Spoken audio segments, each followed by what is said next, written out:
আমার সমস্ত ইন্টারের এইচএসসি সব কিছু সার্টিফিকেট নিয়ে গেছে এবং আমি যে রাজশাহী কলেজে পড়ি এদের প্রমাণ টমান ওরা সব নিয়ে চলে যাচ্ছে এবং আমাকে মারছে। আমরা বলছে আমি বাচ্চাকে ধরে আছি, উনি বাচ্চাকে বলছে যে আমাকে দিয়ে দাও আর তোমাদের কাছে যা যা আছে সব বের করো, সোনা দেয় না, টাকা পয়সা সব কিছু। তিনজন হাসপাতালে গেছে, আমার ফুপু, আমার বড় আব্বা, আমার আব্বা গেছে হাসপাতালে। ওদেরকে গুরুতরভাবে আহত করেছে, ওদেরকে খালি চোখে মুখে বাড়িয়েছে, রক্ত বের হয়ে গেছে, খামখোট্টা হয়ে গেছে, পায়ে পুর মেরেছে, হাতে মেরেছে, ঘুষি মেরেছে। কত টাকার না বলেন, ভরি আমার 19 ভরি গহনা নিয়ে চলে গেছে। আর টাকা তো গুণন না মানে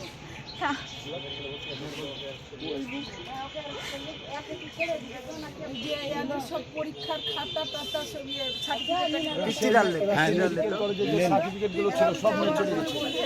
আমার সমস্ত ইন্টারের এইচএসসি সব কিছু সার্টিফিকেট নিয়ে গেছে এবং আমি যে রাজশাহী কলেজে পড়ি এদের প্রমাণ টমান ওরা সব নিয়ে চলে যাচ্ছে এবং আমাকে মারছে। আমরা বলছে আমি বাচ্চাকে ধরে আছি, উনি বাচ্চাকে বলছে যে আমাকে দিয়ে দাও আর তোমাদের কাছে যা যা আছে সব বের করো, সোনা দেয় না, টাকা পয়সা সব কিছু।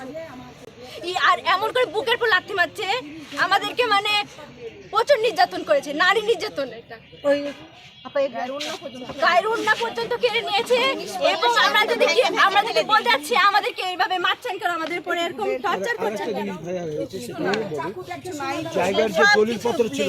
আরো তো জিনিসপাতি ছিল, ওগুলো আমরা ধরতে যাচ্ছিলাম আর ওগুলোর পুরো ওই জন্য অ্যাটাক করেছে আগে।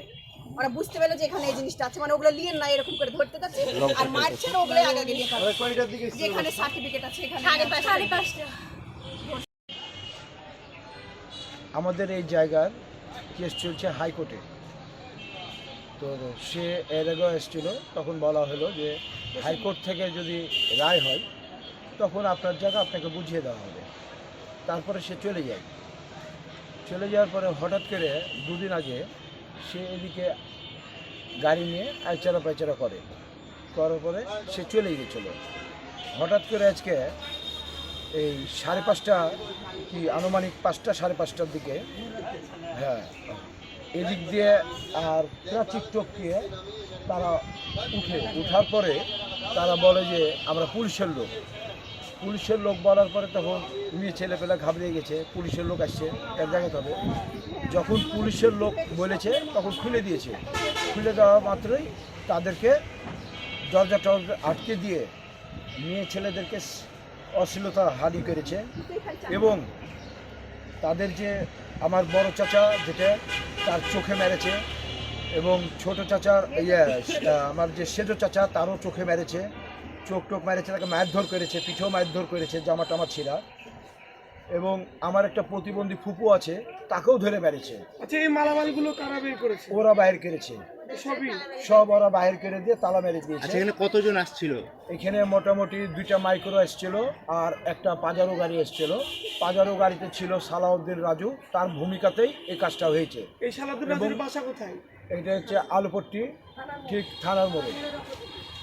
রাজশাহীর কথা বলেন না। সে আওয়ামী লীগ করে। এর আগেও সে আজ থেকে 10 বছর আগে এরকম একটা রাত্রে 3টের সময় এরকম ঘটনা ঘটেছে। আপনাদের সাথে কি কোনো পূর্ব শত্রুতা ছিল? কোনো পূর্ব শত্রুতা নাই, কোনো কিছু নাই। কথাবার্তা তার সাথে হয়, সে কথাবার্তা বলে। কিন্তু আজকে আমার বাড়িতে ঢুকে আমার চাচাতো বোনদেরকে মারধর করে, আমার চাচাতো বোনের যে বাচ্চাটা আছে তার বাচ্চার সোনা দানা গয়না এবং টাকা পয়সা যা ছিল, জমি বিক্রি করা টাকা, বড়বন গ্রামে জমি বিক্রি করা 36 লাখ টাকা, সে টাকা এবং আপনার সোনা দানা যা ছিল সব কিছু লুটপাট করে নিয়ে গেছে। লাস্টে কি যেন ছেলেটার নামটা, এই কুকু ছিল আর আমার আব্বা এই ঘরে। ওরা সব লাফ মেরে উঠতে না উঠতে ওদেরকে মশারি ছিঁড়ে টানে হাতড়িয়ে বের করে তারপরে একের পর এক জিনিস বের করছে। ওরা জাহাজ হচ্ছে, ওরা পা হাত পা ধরছে, কিছুতেই থামছে না। আর ছেলে মানুষ গেলেই তাকে ধরে মারছে আর মেয়ে মানুষকে একাকার করে বেজ্জতি করছে, অন্য পর্যন্ত গাছে টানে নিয়েছে। এত হাত পা ধরার পরও কোনো কিছুভাবেই থামেনি। তারপরে যখন দেখেছে আমার মা হচ্ছে চাবি বের করে, আলমারির চাবি ওই বের করে দিয়ে দিয়েছে, তখন ওই হাতে নিয়ে আরেকজন ওই চাচির হাতে দিচ্ছে। ওই চাচি উপর দিয়ে এসেছে পাশের বাড়ি, ওই শুনতে পেয়ে সে যখন আসে তাকেও পর্যন্ত ঘরে, আমাদের ওই ঘরে আটকে রেখেছে, মানে এই ঘরের ভিতর ঘরে। সবাইকে যে আটকে রেখেছে। আচ্ছা, বিষয় হচ্ছে যে তালা দেওয়া দেখছি, তালাগুলো কে দিয়েছে? তালাগুলো ওরাই দিয়েছে, সব জিনিসপাতিগুলো আগে আমাদের ওই পাশে আছে, দেখেন বের করে রেখে তারপরে তালা দিয়েছে।